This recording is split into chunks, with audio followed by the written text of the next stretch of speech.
জীবন দশায় একটা আমল ধরেন, একটি সুন্নাতের আমল বাস্তবায়ন করেন। যদি আদনাও হয় ওই সুন্নাতটা, তাহলে আপনি ওই সুন্নাতের আমল করার কারণে আল্লাহ রাব্বুল আলামিন 100টা গলা কাটা শহীদের সওয়াব আপনার আমার আমল নামায় দান করা হবে।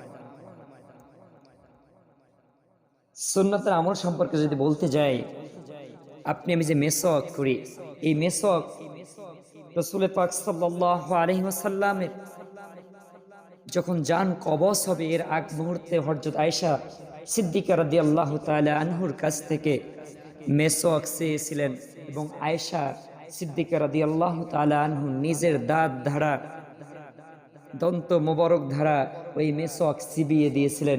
নবী করিম সাল্লাল্লাহু আলাইহি ওয়াসাল্লাম ওই মেসওয়াক ধারা দাঁত ঘষতে ঘষতে এই দুনিয়া থেকে বিদায় হয়ে গিয়েছেন। সম্মানিত হাজিরিন, মেসওয়াক এমন একটা সুন্নাহ, যদি আপনি আমি ওইটার আমলও করতে পারি, আল্লাহ রাব্বুল আলামিন এর উসিলায় আপনাকে আমাকে ক্ষমা করবেন। মিশর বিজয়ের সময় খলিফাতুল মুসলিমিন হযরত ওমর রাদিয়াল্লাহু তাআলা আনহুর শাসনকালে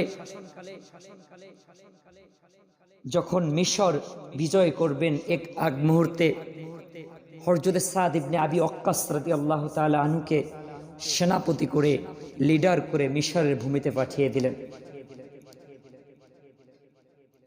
হযরত সাদ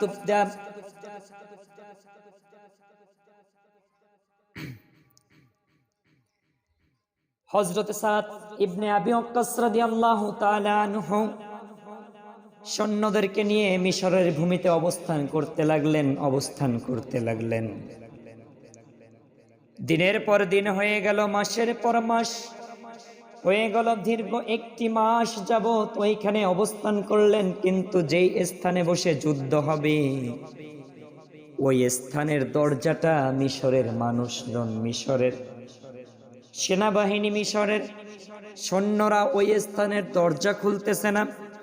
এক কথায় দুর্গ বন্ধ করে রেখেছে।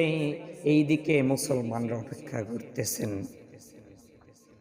যুদ্ধ করতে গিয়েছে, যে স্থানে বসে রণাঙ্গন হবে, যুদ্ধের ময়দান হবে, সেই স্থানে প্রবেশের জন্য দরজা রয়েছে, ওই দরজাটা আটকে দিয়েছে।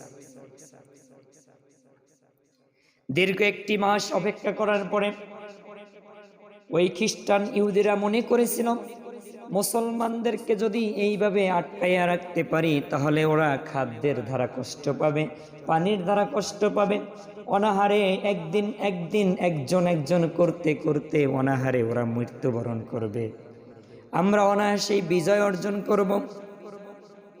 এই চিন্তা ভাবনা নিয়ে তারা ওই দুর্যের দরজা আটকিয়ে রাখলেন। দরজা খুলতেছে না। হযরত সাদ ইবনে আবি ওয়াক্কাস চিন্তায় পড়ে গেলেন, পেরেশানিতে পড়ে গেলেন। আসলাম যুদ্ধের ভিতরে, কিন্তু যুদ্ধের ময়দানে কিভাবে প্রবেশ করব? এরা তো দরজাই খুলতেছে না, কিভাবে যাব? এই চিন্তা ভাবনা করার পরে হযরত ওমর ফারুক রাদিয়াল্লাহু তাআলা আনহুর কাছে চিঠি পাঠালেন। হযরত ওমরের কাছে চিঠি পাঠালেন যে খলিফাতুল মুসলিমিন, আমরা তো মহা দুর্ভোগের ভিতরে পড়ে গিয়েছি। চিঠিতে লিখতেছেন, আমরা দীর্ঘ একটি মাস যাবত অপেক্ষা করতেছি, কিন্তু দুর্গের দরজা খুলতেছে না, আমরা ভিতরে ঢুকে যুদ্ধ করতে পারতেছি না এবং ওদেরকে পরাজিত করতে পারতেছি না, আমরা এখন কি করব? খলিফাতুল মুসলিমিন ওমর ফারুক রাদিয়াল্লাহু তাআলা আনহু চিঠির জবাবে লিখলেন, যেখানে আমার কিছু করার নাই, আমি কিছু বলতে পারবো না, তবে আমি একটা নসিহত করি। তোমাদের ভিতরে হয়তোবা কোনো আমল ছুটে গিয়েছে, হয়তোবা কোনো সুন্নাত ছুটে গিয়েছে, হয়তোবা কোনো ফরজ বিধান ছুটে গিয়েছে। তোমাদের সেনাদের ভিতরে হয়তোবা কেউ এই আমলগুলোকে ছেড়ে দিয়েছো, যার জন্য তোমরা বিজয় অর্জন করতে পারতেছো না, যুদ্ধও করতে পারতেছো না। এই চিঠির জবাব পেয়ে সাদ ইবনে আবি ওয়াক্কাস রাদিয়াল্লাহু তাআলা আনহু সমস্ত সেনাদেরকে ডাকলেন, সমস্ত সৈন্যদেরকে এক জায়গায় একত্রিত করলেন। সমস্ত সৈন্যদেরকে এক জায়গায় একত্রিত করে ঘোষণা দিয়ে দিলেন, হে সৈন্যরা শোনো শোনো, তোমাদের ভিতরে কে আছো নবীর সুন্নাতের আমলকে ছেড়ে দিয়েছো, কে আছো ফরজ বিধানকে ছেড়ে দিয়েছো, কে আছো আল্লাহর হুকুম হাকামকে ছেড়ে দিয়েছো। হয়তো ভাই ছেড়ে দিয়েছো, সেই জন্যই হয়তো বা আজকে আমরা যুদ্ধ করতে পারতেছি না, আমরা বিজয় অর্জন করতে পারতেছি না। এই কথা বলে যখন ঘোষণা দিলেন, সবাই চুপচাপ বলতেছে না আমার তো কোনো আমল ছোটে নাই। কিন্তু গুটি কয়েক সাহাবি, গুটি কয়েক সৈন্য, গুটি কয়েক সেনাবাহিনী দাঁড়িয়ে গেল আর বলতেছেন, আমির সাহেব, আমাদের ধারা নামাজের আগের মেসওয়াকের আমলটা ছুটে গিয়েছে,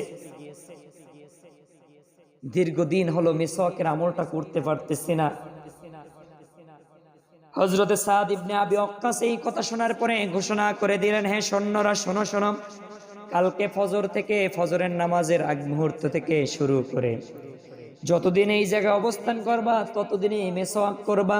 হয়তোবা ওই মেসওয়াকের আমলটা ছুটে যাওয়ার কারণে আল্লাহ রাব্বুল আলামিন আমাদেরকে এখানে ধৈর্যের পরীক্ষা নিচ্ছেন। আমরা যুদ্ধও করতে পারতেছি না, আমরা বিজয় অর্জন করতে পারতেছি না।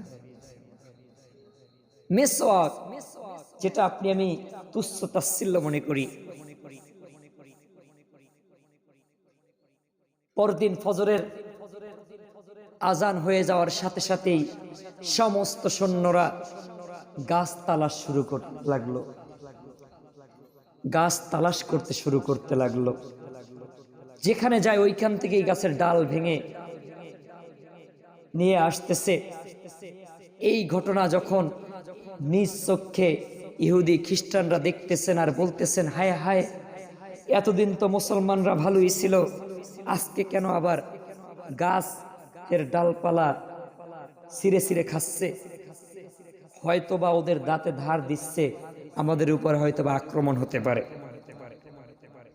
সামান্য মেসওয়াকের আমল করার কারণে গাছের ডাল ভেঙে ভেঙে দাঁত, গাছের ডাল ভেঙে ভেঙে দাঁত পরিষ্কার করতেছে। কিন্তু মহান মালিক ওই মেসওয়াকের আমল করার কারণে ওই ইহুদিদের অন্তরের ভিতরে ভয় ঢুকিয়ে দিচ্ছে। কি ভয়? যে হয়তোবা দাঁতে ধার দিচ্ছে ঘষে ঘষে আমাদেরকে কিছুক্ষণ পর হয়তোবা আক্রমণ করবে। এই কথা বলে বলে ওদের মনের ভিতরে ভয়ে ভীতি চালু করে দিয়েছে। এক পর্যায়ে ভয় এমন পর্যায়ে চালু হয়েছে, দুর্গের দরজা খুলে দিয়ে ওরা ওই স্থান ত্যাগ করে দিয়েছে। দূর থেকে দূরান্তর, মাইল থেকে মাইল অন্তর হয়ে গিয়েছে। নামাজ আদায় করে মুসলমান সৈন্যরা দুর্গের ভিতরে প্রবেশ করলো, আর তাকায়া দেখতেছেন একটা কাফেরকেও দেখতে পায় না। সামান্য একটা মেসওয়াকের আমলকে আগলে ধরার কারণে আল্লাহ রাব্বুল আলামিন ওইখানে বিজয় দান করে দিয়েছে।